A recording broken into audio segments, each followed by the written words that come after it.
अफगानिस्तान को हराकर हाहाकार मचाया, पाकिस्तान की इस तिकड़ी ने दुनिया को डराया।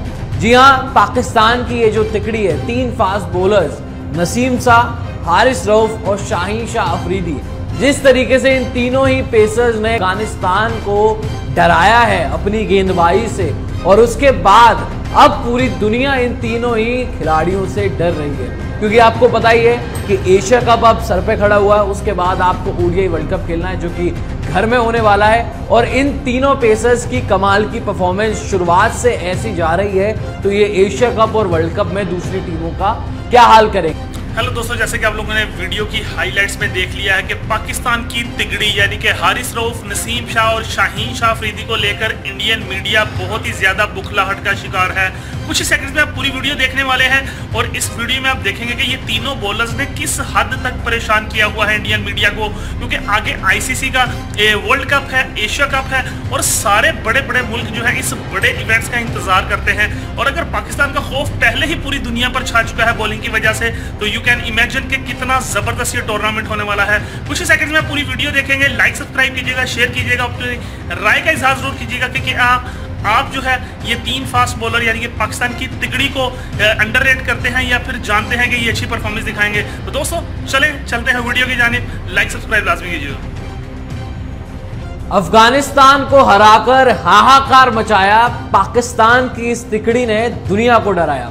जी हां, पाकिस्तान की ये जो तिकड़ी है, 3 फास्ट बॉलर्स नसीम शाह, हारिस रऊफ और शाहीन शाह अफरीदी, जिस तरीके से इन तीनों ही पेसर्स ने अफगानिस्तान को डराया है अपनी गेंदबाजी से, और उसके बाद अब पूरी दुनिया इन तीनों ही खिलाड़ियों से डर रही है। क्योंकि आपको पता ही है कि एशिया कप अब सर पे खड़ा हुआ है, उसके बाद आपको ओडीआई वर्ल्ड कप खेलना है जो कि घर में होने वाला है, और इन तीनों पेसर्स की कमाल की परफॉर्मेंस शुरुआत से ऐसी जा रही है, तो ये एशिया कप और वर्ल्ड कप में दूसरी टीमों का क्या हाल करेंगे। तो आज हम नजर डालेंगे इन तीनों ही गेंदबाजों के रिकॉर्ड्स पर, इस साल इन तीनों की कैसी परफॉर्मेंस रही है और इन तीनों में डिफरेंस क्या है, क्यों ये तीनों खिलाड़ी जो हैं वो इतने अच्छे हैं, इतनी अच्छी तरीके से गेंदबाजी करते हैं मुकाबले में, उस पर भी नजर डालेंगे। लेकिन सबसे पहले बात करते हैं इन तीनों ही खिलाड़ियों के आंकड़ों के बारे में साल 2023 के।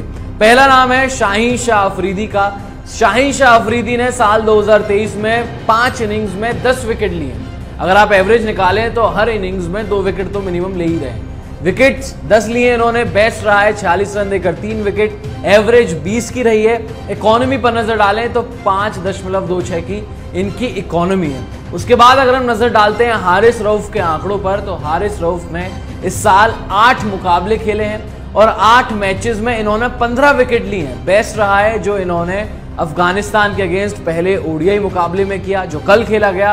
18 रन देकर 5 विकेट, एवरेज 25 की रही है और इकोनॉमी 5.68 की रही है। और हारिस के बारे में खास बात यह है कि स्पीड हारिस की गिरती ही नहीं है, चाहे पहले ओवर वो डाल रहे हो या फिर वो पारी का आखिरी ओवर अपना डाल रहे हो, स्पीड सेम ही रहती है। अब बात करते हैं नसीम शाह की।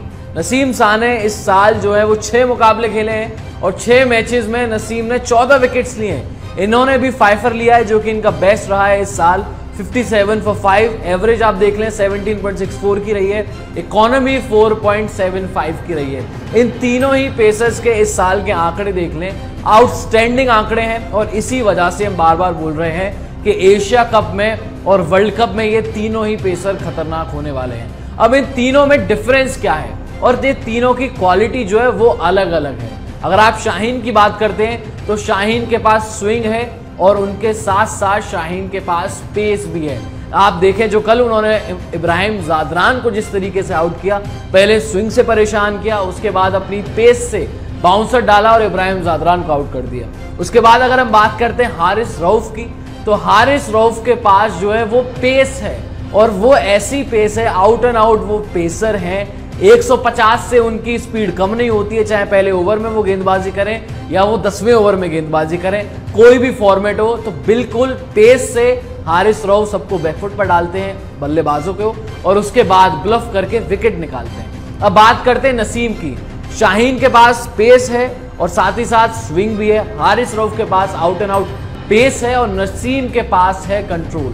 पेस नसीम की उतनी ही है, लगभग 135, 140, 145 तक भी पहुंच जाते हैं, लेकिन कॉरिडोर ऑफ अनसर्टेनिटी में जिस तरीके से नसीम लगातार गेंदबाजी करते हैं वो उनका कंट्रोल दिखाता है। तो शुरुआत शाहीन करते हैं स्विंग से, उसके बाद आते हैं नसीम जो अपने कंट्रोल से परेशान करते हैं, और मिडिल ओवर्स में जब बल्लेबाज थोड़ा सा सेट हो जाता है तो हारिस रऊफ अपनी पेस से उसे अनसेट करके आउट करते हैं। तो ये तरीका है इन तीनों ही तेज गेंदबाजों का जिन्होंने अपनाया हुआ है, और बल्लेबाजों को इसी तरीके से ये तीनों पेसर्स परेशान करते हुए आ रहे हैं। और खतरे की घंटी अब बढ़ रही है टीम इंडिया के खिलाड़ियों के लिए, क्योंकि इंडिया को अब अपना ओडीआई मुकाबला जो है अगला एशिया कप में खेलना है, पाकिस्तान के अगेंस्ट खेलना है। और हमारी ओडीआई की तैयारियां जो लास्ट में हमने वेस्ट इंडीज में की हैं बहुत ही घटिया रही हैं, खराब रही हैं। तो किस तरीके से हमारे बल्लेबाज इन तीनों ही पेसर्स को फेस करेंगे वो तो देखने वाली बात होगी। लेकिन ये तीनों खिलाड़ी अभी फिलहाल इस वक्त दुनिया को बोल रहे हैं कि दोस्तों हमसे डरिए।